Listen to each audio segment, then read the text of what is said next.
et internationaux pour ses propos et sa rhétorique, surtout après deux affaires, celle des colis piégés et celle de la tuerie de Pittsburgh. 29 chefs d'accusation ont été retenus à l'encontre de Robert Bauer, l'auteur de la tuerie contre la synagogue de l'Arbre de Vie à Pittsburgh, samedi, 11 morts au dernier bilan. On a entendu Donald Trump s'exprimer et il a condamné l'acte et l'œuvre d'un cinglé. Anti-Semitism and the widespread persecution of Jews represents one of the ugliest and darkest features of human history. The vile, hate-filled poison of anti-Semitism must be condemned and confronted everywhere and anywhere it appears. There must be no tolerance for anti-Semitism in America or for any form of religious or racial hatred or prejudice. Guy Mulali, c'est clair, net et sans appel. Oui, c'est un beau discours. Allez, pour la question, est-ce que c'est la faute à Donald Trump? C'est ce que pense notamment le patron de l'Anti-Defamation League. Oui, alors je pense que profondément, Donald Trump est un symptôme de quelque chose presque autant que cet assassinat ou que les 294 autres cas de meurtre de masse aux États-Unis depuis le début de 2018. Après un accalmie, parce qu'il ne faut pas oublier à quel point la société américaine est violente, et même les années 60 que beaucoup regrettent, il y avait 3 assassinats politiques majeurs, les deux Kennedy et Martin Luther King. Il y avait le sniper fou de Texas avec 49 morts.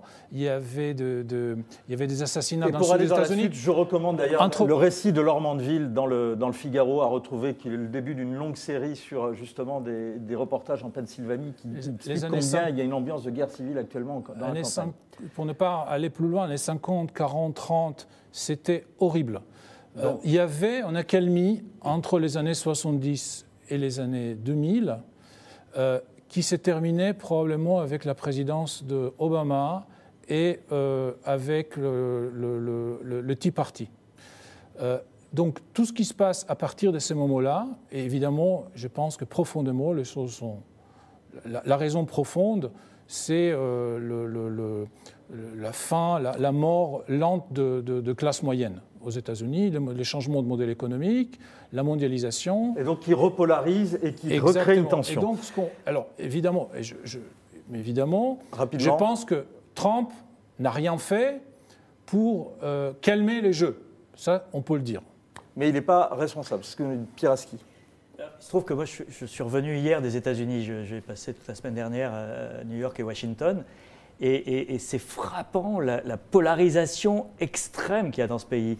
À côté de ça, la France, c'est les bisounours. Et donc vous avez une situation où... Est-ce que ça n'a pas toujours été quand même un peu comme ça, même s'il y a eu cette accalmie? Franchement, je ne crois pas. Je pense qu'aujourd'hui, on est dans une situation où Trump parle à sa base, parce que le discours qu'on a entendu, qui est magnifique, ce n'est pas ce qu'il a dit les 2 premiers jours.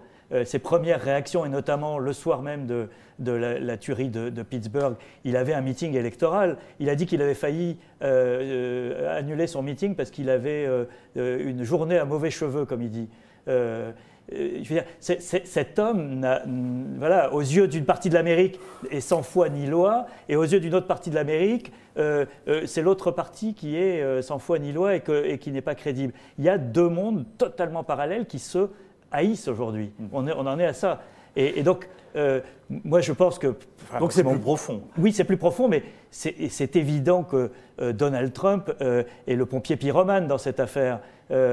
Il joue en permanence à inciter à la violence, et lorsqu'elle se produit, il dit « Oh ben moi, je ne suis pas responsable de ce qui se passe ». Et ça, il n'est pas le seul à être dans ce cas-là, quand même. Alexandre.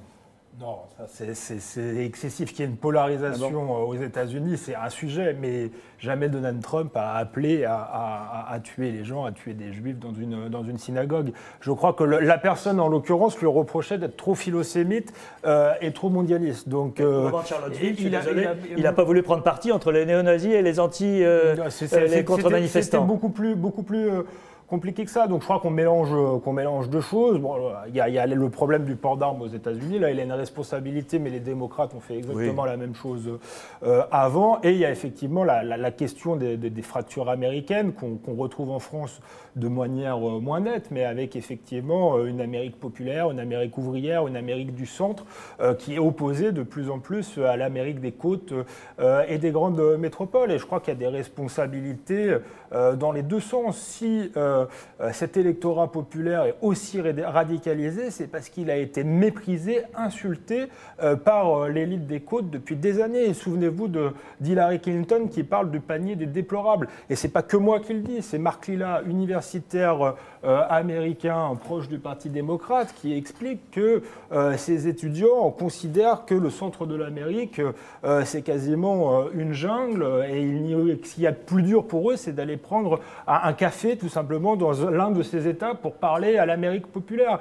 Donc je crois que si Donald Trump a peut-être radicalisé cet électorat là, c'est valable dans l'autre sens. Et voilà, il y a une guerre culturelle qui est installée. Et effectivement, il faut que ces deux Amériques finissent par se parler. Mais j'ai autant peur du mouvement MeToo, qui est une sorte de nouveau macartisme et d'un féminisme, par exemple, délirant, que des saillies de... Mais Donald Trump n'a pas fait de mort. Arrêtez de dire ça. L'homme ne se revendiquait pas de Donald Trump, il était anti-Trump, c'était un fou. Ouais, c'est marrant. Mais pourquoi c'est un fou? Quand les gens qui se revendiquent de l'idéologie islamiste, par exemple, il y a une certaine gauche qui nous explique que c'est des fous, et là c'est un fou, il n'a pas parlé de Donald Trump, il ne s'en est pas pris d'ailleurs, il ne s'en est pas pris à l'élite de la côte Est. Enfin, je ne vois pas pourquoi vous politisez cette affaire-là. Donc je pense qu'on parle de deux choses différentes. Qu'il y ait une guerre culturelle aux États-Unis, c'est une chose. Qu'il y ait un problème de violence qui existe depuis la naissance de ce pays avec le port d'armes, c'en est une autre. Mais je crois qu'on ne peut pas accuser Donald Trump de cette histoire américaine violente depuis toujours. Donald Trump s'est appuyé sur l'alt-right, l'extrême droite américaine, pour se faire élire. Il n'a jamais voulu désavouer ni le Ku Klux Klan, ni les néo-nazis de Charlottesville. Et il a laissé faire toute cette frange-là sans... il y a des lobbies pro-israéliens qui ont soutenu Trump et ils ne sont pas dans l'alt-right. Non, mais je ne dis pas qu'il n'y a que l'alt-right. Il n'aurait pas été élu s'il n'y avait que l'alt-right qu'il avait soutenu. Mais il n'a jamais prononcé une parole pour désavouer cette frange extrémiste de plus en plus vocale aux États-Unis. Et c'est pareil pour l'homme qui a envoyé les colis piégés, qui se baladait dans un camion avec l'effigie de Donald Trump. Oui, mais est-ce que ça fait de Trump un coupable, le fait Mais non, mais c'est toujours la même histoire. C'est pas celui qui incite à la violence. Lorsque Donald Trump, dans les meetings, désigne les journalistes en disant fake news, machin, etc., le jour où il y aura un journaliste qui se fera tabasser, parce que ça arrivera aux États-Unis, il y a une telle... c'est chauffé à blanc aujourd'hui, Donald Trump dira moi j'ai jamais dit qu'il fallait leur casser la figure. C'est toujours la même histoire. On peut se retrancher en disant j'ai rien à voir avec tout ça. Et Bolsonaro, puisqu'on parlait de lui tout à l'heure, a dit exactement... Revenez pas sur le débat. Non, mais c'est la même histoire. Il y a des partisans de Bolsonaro qui ont tabassé une femme. Pour le coup, Bolsonaro a des défauts, mais c'est lui qui a été agressé et poignardé. Oui, mais il y a une femme à qui des gens ont creusé une croix gammée sur le corps avec un couteau, qui étaient des partisans de Bolsonaro. Il a dit mais moi je ne peux rien faire si je ne connais pas ces gens-là. On est toujours dans cette même histoire. Vous créez un climat et ensuite vous n'avez aucune responsabilité. Il y a un moment, il faut assumer aussi ses responsabilités. French Social nous dit en réponse à la question Twitter, en insultant tous les jours sur Twitter, en prenant les théories du complot et en mentant régulièrement, Trump attise la haine et la violence.